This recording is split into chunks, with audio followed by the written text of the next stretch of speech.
Hey there, hi there, ho there, you got gourd, you're hurtin' hippie. And yeah, finally the answer video. Didn't get a lot of questions this time, but they're really in-depth questions and they take a bit to answer. So, question number one came from Mad Goat. Mad Goat, you asked to decarb or not decarb for edibles. That is the question. Okay, what's the answer? My suggestion, you decarb. You decarb all the time. The reason being, although some edibles you're going to cook them and then eat them, and that'll decarb it, if it's decarbed ahead of time, then you don't have to rely on that. The reason I say that is most of your extraction methods for oil or something is going to decarb it, such as rosin, cooking for butter, definitely decarbs it because you cook it for a good couple of hours. So you're decarbing all the time.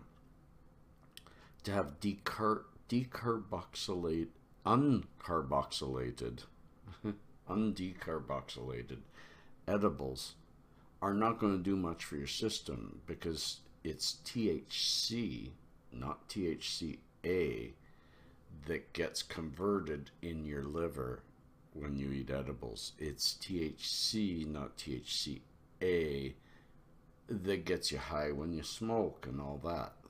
It is that carboxylation, the dropping of that carbon, that makes this psychoactive. So if I'm missing something, say what I'm missing below, because it is early morning and it's been a rough week, my friends. So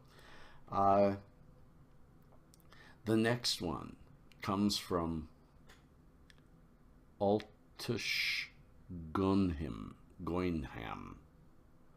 Altius Goinham. Interesting name, my friend.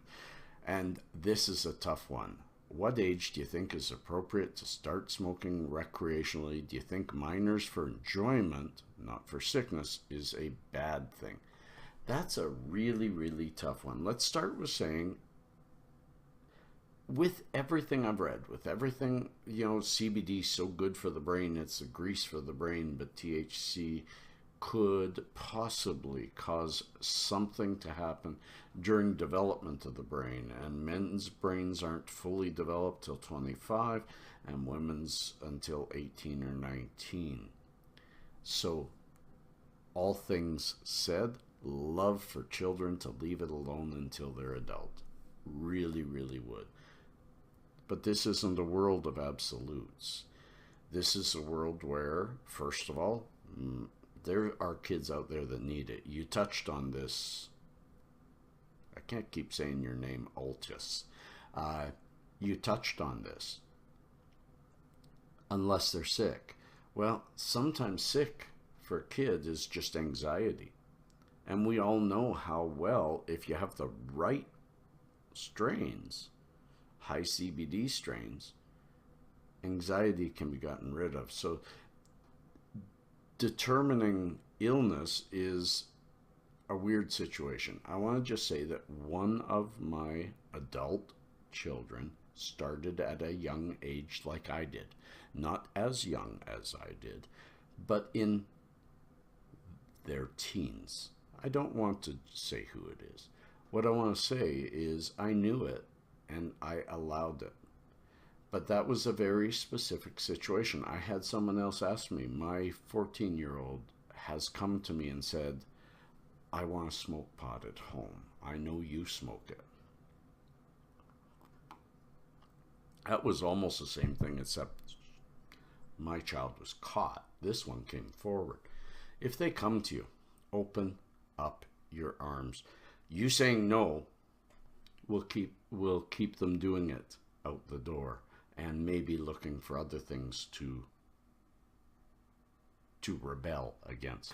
You got to remember the rebellious nature of children, and you don't want to push them to rebel against you. So I really have to say my true answer is, if possible, keep them away from it. But if not possible, be open, be clear, and keep that friendship going, because they may come into situations where they need you. That's all I can say. Take it case by case. I don't have a rule about it.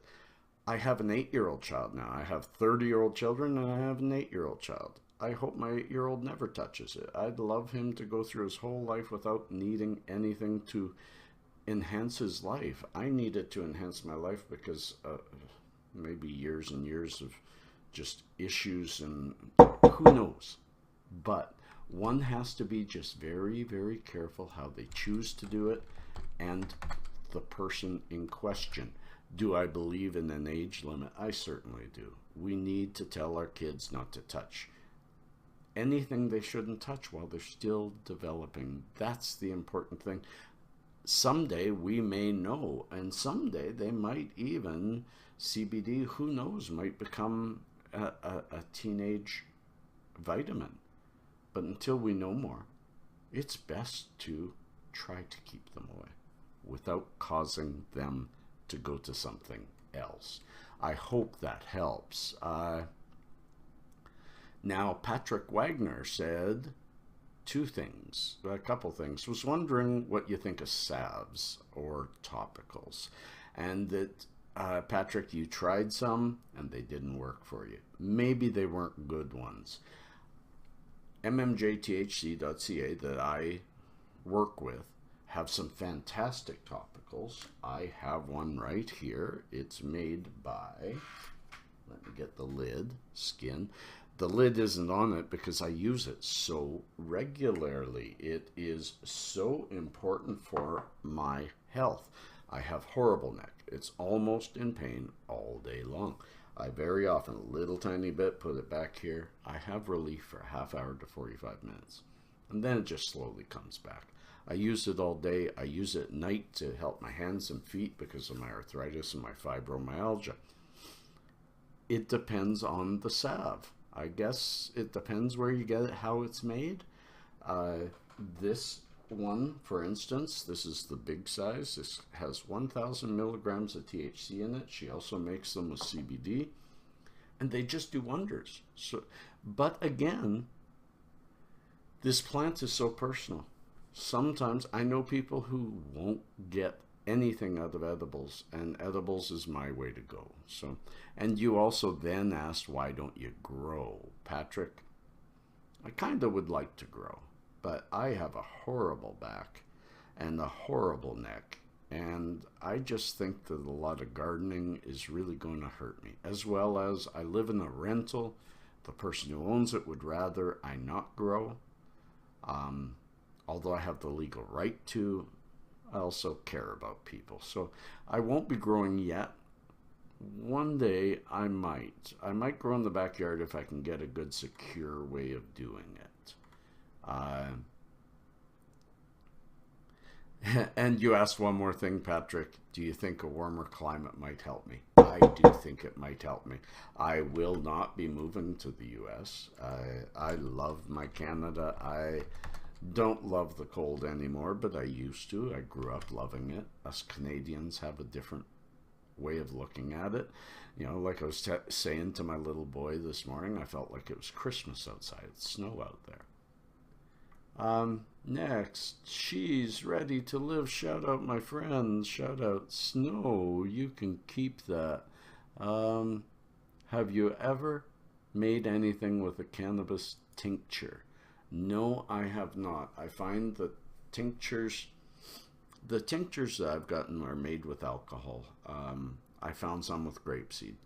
I don't like cooking with grapeseed, and I don't like cooking with alcohol. So I make my own oils, even if you just simply make some rosin. Let me see. There's some rosin there. If you simply make some rosin, rosin is already carboxylated, so it's like a tincture. You can cook with your rosin. If you're cooking, keep it below 350. Keep it around 325 to 350. You don't want any higher. You burn off the THC. And as long as you're cooking for 30 minutes or more, you are carboxylating, so you really don't need to use a tincture. Use an oil. Tincture has too much other stuff mixed into it. Glenn Kennedy had just a... Oh. And the last one, wow, that's the last one. Max Sallis, any interesting trip stories? Well, I tried to give this some thought. I have traveled extensively, extensively. Um, and I want to make this more cannabis related. So,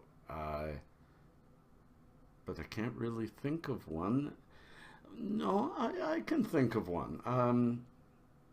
In March, there was a cannabis expo in Edmonton, Alberta, 3 hours north of me. And I had already said weeks before that I would be there. Right before a cold spell hit Alberta. And when I left Saturday morning to drive 3 hours to Edmonton and work a 10-hour expo and then stay overnight and work the next day, it was minus 32 degrees when I left Calgary. Minus 32. I was in my crappy little van where the right window doesn't roll up or down and had a crack that big. If it wasn't for having a lot of CBD, smokable CBD in that van, keeping me awake, keeping me focused, letting me go, I don't think I would have made it up there. And then I got there and it stayed minus 30 all weekend long. In fact, I think it hit minus 42 at night. The van held up. I held up. I loved my trips to Edmonton. It was cold. Thank goodness for cannabis. I have lots of travel stories. I've been all across Canada, shore to shore. I've been to Eastern Europe. I've been to a bit of Central Europe. I've been to the U.S. many times in many different places and worked there for temporary periods of time. That's your Q&A. There wasn't a lot of Q's. That's all my A's. Peace and cheers, friends. Love and harmony. May you find somebody without a smile today so you can share one of yours and feel like you've done something good for more than just yourself. Peace and cheers.